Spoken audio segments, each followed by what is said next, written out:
Let's discuss problem B. Deja vu. It changed. Okay, not interesting. We have an array of size n of positive integers and array x of length q. There are q modifications. During each of them, you take all elements which are divisible by 2 to the xy, and you add x2 to xi minus 1 to all such elements. You need to find the final array after all such operations.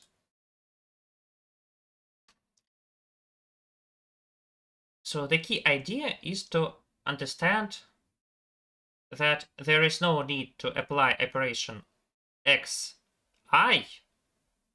xj, after the operation xi. So j greater than I. If xj is greater than xi, or at least xi.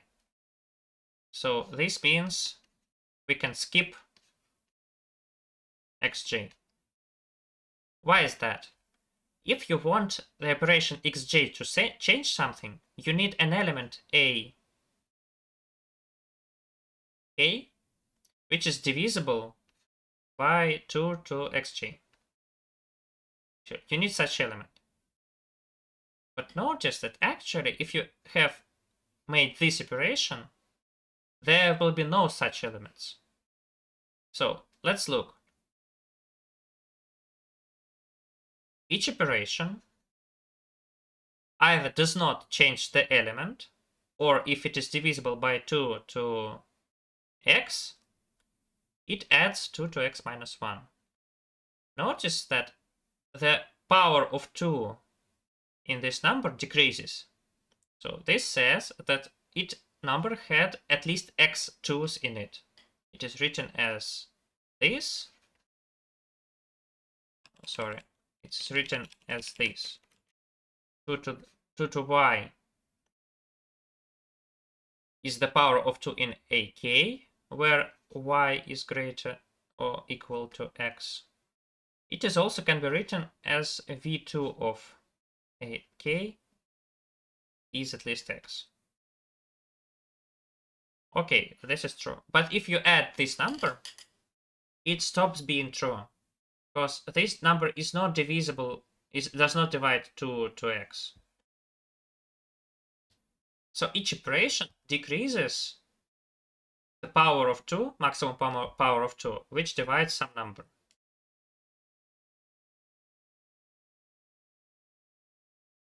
This means, in particular, then if you have done this operation, then none of the numbers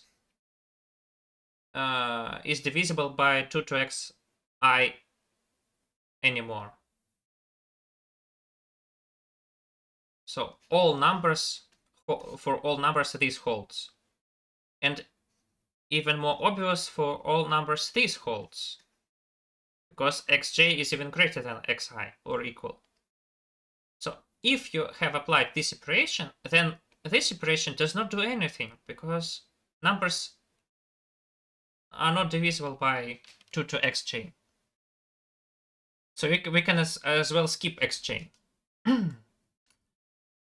So if you have an array in which you can skip an element which is greater than some previous element, this means that instead of the array, you can consider its, just called prefix maxima.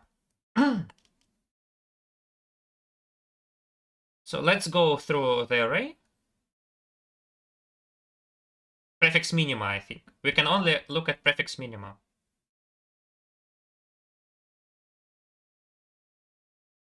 So let's go through array x and store the current minimum that we saw.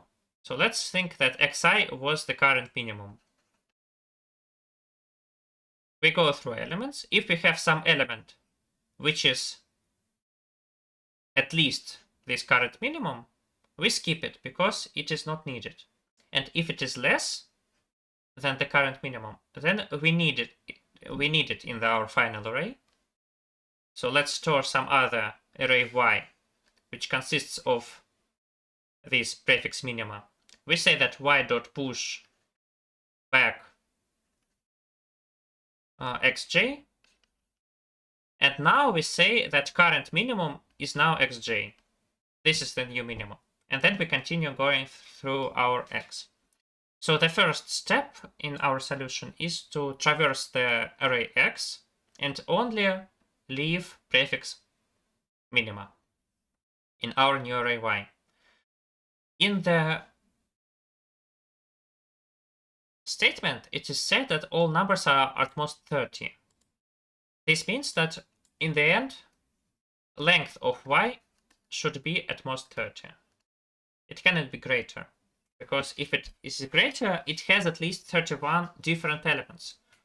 And there are no 31 different elements in this segment. So y will be short array. After that, you can just simulate as it is said in the statement. So let's take any element from array x. Actually, I chose no, or in the element a. Let's take ai. We can just take, instead of vector x, vector y. It consists of several numbers, and you just apply each of them one by one. You can do it in 30 operations, and you get some other number, which will be ith number in the answer. How to apply an operation? You need to check if number is divisible by 2 to xi. This is a bit trick which can be done as following. So let's look at aj. We can simply take this number.